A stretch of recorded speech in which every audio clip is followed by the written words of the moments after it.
Like and subscribe to my channel and click the bell icon to get new video updates. If the lemonade stand accepts Venmo. What does money mean to children?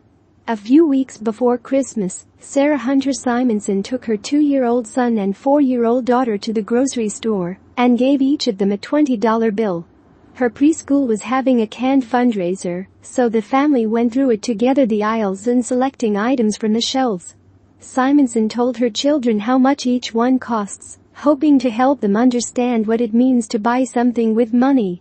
"You never see physical money," says Simanson. "I am 31, and growing up, it felt like the start of the move from cash to debit cards, and after I finished college, it was Venmo."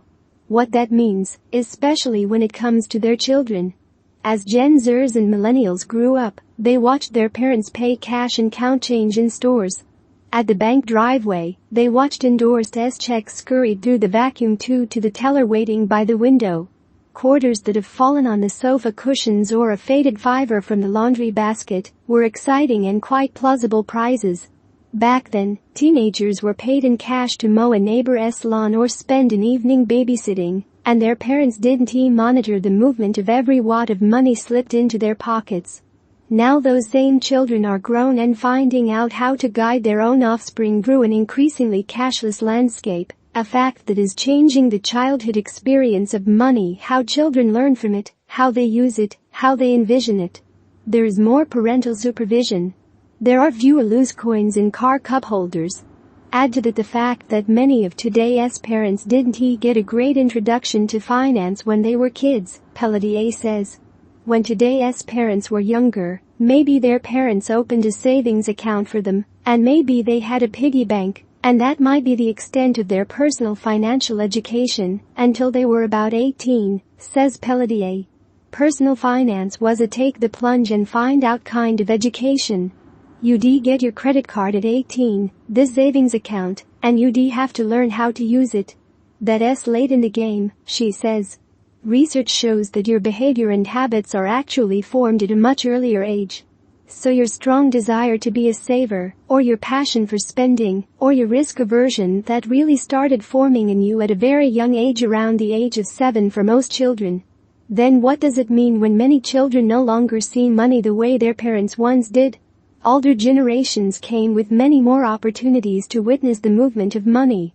There was something you could imagine, says Pelletier. Now it's our job to verbalize it. Because kids are watching, but if they never see any kind of transaction, then they think everything in the world is free. Mom clicked buy on Amazon, and 2 days later we got it. Parents need to help kids understand that a gift card or a payment app, or even a single tap, can convey the same value as real money. Pelletier says this is a complicated lesson to teach, and an important one too. But that made his introduction to money pretty abstract, and it wasn't until 4th grade that he grasped the concept of a bank account, she says. That's when he started to understand, I've got a bunch of money, and I can spend it now or save some of it for a bigger purchase, and I should also set aside a percentage to donate to charity. There's a gap right now. Even as debit cards and Apple Pay and kid-centric financing apps continue to gain traction, there is still both the need and allure of fiat money. There are families that don't belong to the 83% of adult Americans who own credit cards. Dollar bills and coins are still a part of math teaching in elementary school curricula. Many teenagers still say they prefer cash that they can spend however they want without their parents knowing. And parents, particularly parents of younger children who may not yet have debit cards or smartphones, often see that their children are instinctively drawn to cash they can touch. Roderick was a military kid, and he was raised in a family on a tight budget after his mother decided to quit her job to raise her sons.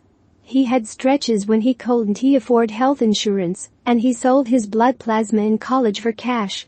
He has since thrived as an author and personal coach, and now he wants to make sure his daughter understands more about finance than he ever did as a kid. So he talks to her about how important money is to make things happen, to pay the bills, to afford groceries.